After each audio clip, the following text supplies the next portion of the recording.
foot to the head.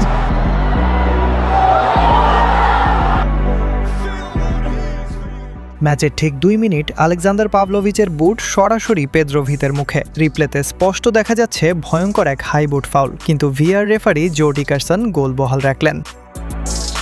Leroy সানের 2 মিনিটের ওই গোলের পর সবাই ভেবেছিল 4 বারের বিশ্ব চ্যাম্পিয়ন জার্মানির সামনে ইকুয়েডর আজ স্রেফ উড়ে যাবে, কিন্তু মেটলাইফ স্টেডিয়ামে এরপর যা হলো সেটা ফুটবল ইতিহাসের অন্যতম সেরা এক ক্যামব্যাক স্টোরি।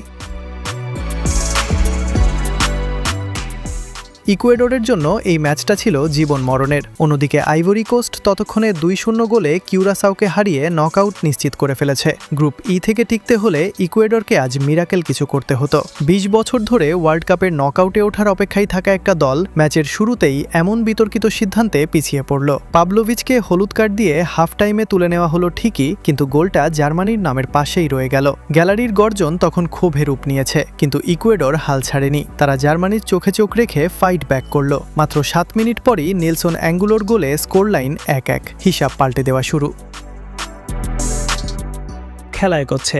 জার্মানির নিচ্ছিদ্র ডিফেন্স ভাঙার মরিয়া চেষ্টা। 77 মিনিট, কর্নার কিক। বদলিনামা কেভিন রদ্রিগেজ বলটা ফ্লিক করলেন গাঞ্জালো প্লাতার দিকে। প্লাতা ম্যানুয়েল নয়ারকে বিট করে বল সরাসরি জালে জড়িয়ে দিলেন। 2-1। স্টেডিয়াম যেন ফেটে পড়ছে। বিতর্ক, হতাশা সবকিছুকে পেছনে ফেলে ইকুয়েডর সরাসরি নকআউটে। ঠিক একই সময়ে টেক্সাসে আরেকটা থ্রিলার চলছিল। 94 মিনিট, জাপান বনাম সুইডেন। আলেকজান্ডার ইসাকের বুলেট হেড। গোল হলেই জাপান বাদ, কিন্তু গোলরক্ষক জায়ন সুজুকি অসাধারণ রিফ্লেক্সে বলটা আটকে দিলেন। ওই একটা সেভ জাপানকে 1-1 ড্র নিয়ে নকআউটে তুলে দিল, আর সুইডেনও বেস্ট থার্ড প্লেস হিসেবে টিকিট পেয়ে গেল। ওদিকে নেদারল্যান্ডস রীতিমতো ঝড় তুলেছে। তিউনিসিয়ার বিপক্ষে প্রথম 7 মিনিটেই 2 গোল, যার একটা ব্রায়ান ব্রোবির দুর্দান্ত ফ্রি কিক। ডাচরা 3-1 জিতে তিউনিসিয়াকে বিদায় করে গ্রুপ চ্যাম্পিয়ন। টুর্নামেন্টে তাদের গোল সংখ্যা এখনই 10।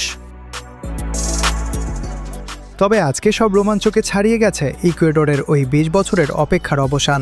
গঞ্জালো প্লাতা আজ শুধুই ম্যাচ জেতাননি, তিনি দেখিয়েছেন চরম বিতর্কের মুখে দাঁড়িয়েও কিভাবে ম্যাচের মোড় ঘোরাতে হয়। জার্মানিকে হারিয়ে ইকুয়েডর লিখল নতুন এক রূপকথা।